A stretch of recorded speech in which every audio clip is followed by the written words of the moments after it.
அவர் இயற்கையா சாகல. மார்க்கெட்லயே நம்பர் 1 பொசிஷன்ல இருந்த ஹாசினி ஸ்வீட்ஸ பின்னுக்கு தள்ளிட்டு அஞ்சலி ஸ்வீட்ஸை நீங்க நம்பர் 1 பொசிஷனுக்கு கொண்டு வந்ததுதான் எங்க அப்பாவுக்கு மன உளைச்சலை கொடுத்துச்சு. அது அவரால் தாங்கிக்கவே முடியல. அந்த வேதனையை வெளியே சொல்லவும் முடியாம முழுங்கவும் முடியாம துடி துடிச்சு அவர் செத்தது இன்னும் என் கண்ணுக்குள்ள அப்படியே இருக்கு. எங்க அப்பாவை சாகடிச்ச உங்களை நான் நிம்மதியா விட்டுருவனா? அதுக்காக தான் நான் இதெல்லாம் செஞ்சுக்கிட்டு இருக்கேன்.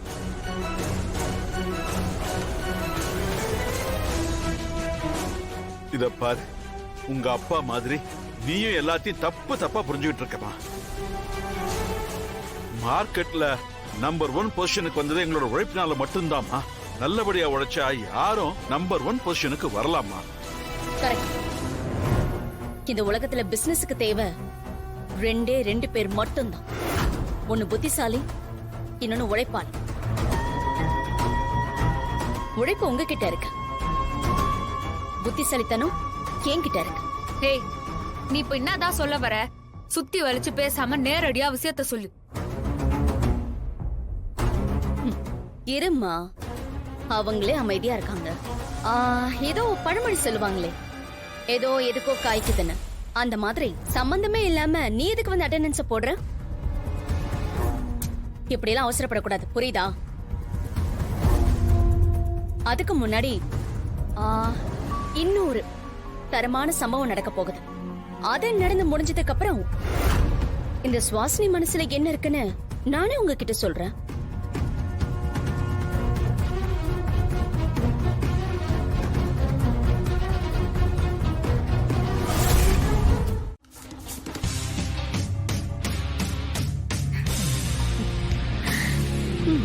நெக்ஸ்ட்.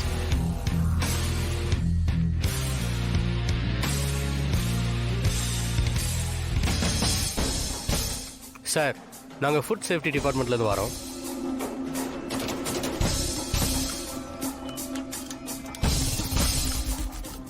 சொல்லுங்க சார்.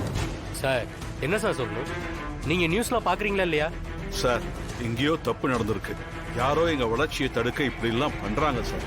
அந்த தப்பை கண்டுபிடிக்க தான் நாங்க வந்திருக்கோம் சார். உங்க அஞ்சலி ஸ்வீட்ஸ்ல தயாரிக்கிற ஸ்வீட்ஸ்லாம் தரமானதா இருக்கான்னு செக் பண்ண தான் நாங்க வந்திருக்கோம் சார். சார், தாராளமா செக் பண்ணிக்கோங்க.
இந்தம்மா, உனக்கு பிடிச்ச ஸ்வீட்டு.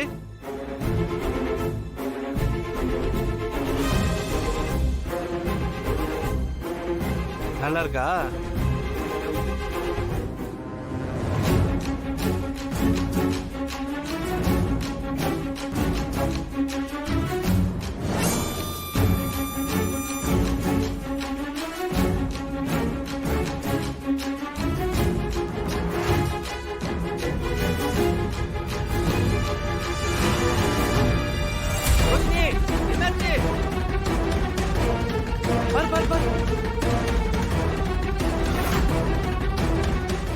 சார், குழந்தை மயக்கம் போட்டுருச்சு சார். என்னாச்சு? நீங்க உடனே அபிஷியலா என்ன ஆக்ஷன் எடுக்க முடியுமோ அதை எடுங்க. ம்? Okay madam.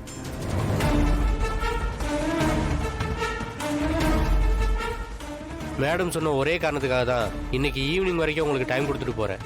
அதுக்குள்ள உங்க மேல எந்த தப்பும் இல்லைன்னு நிரூபிக்கணும். அதை விட முக்கியம், அந்த குழந்தைங்களுக்கு எதுவும் ஆகக்கூடாதுன்னு நீங்க கடவுள்கிட்ட வேண்டிக்கிங்க.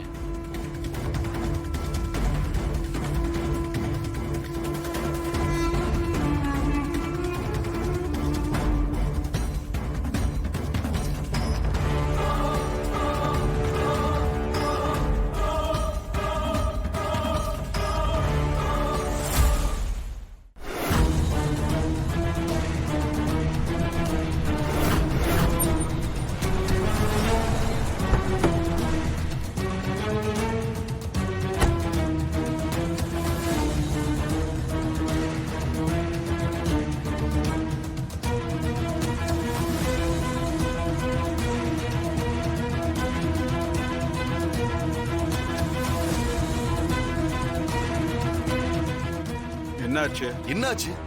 ஏன் இவ்வளவு பதட்டமா வரீங்க மேனேஜர்? சார், எங்க பிரான்ச்ல நடிகை ராகவி தேவி அவங்க வீட்டு ஃபங்க்ஷனுக்கு ஸ்வீட் ஆர்டர் பண்ணியிருந்தாங்க.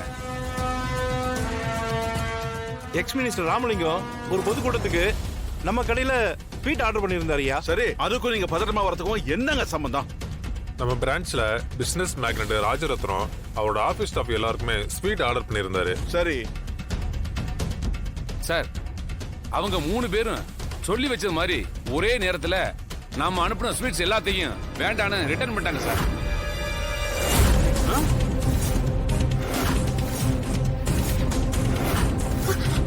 ஐயோ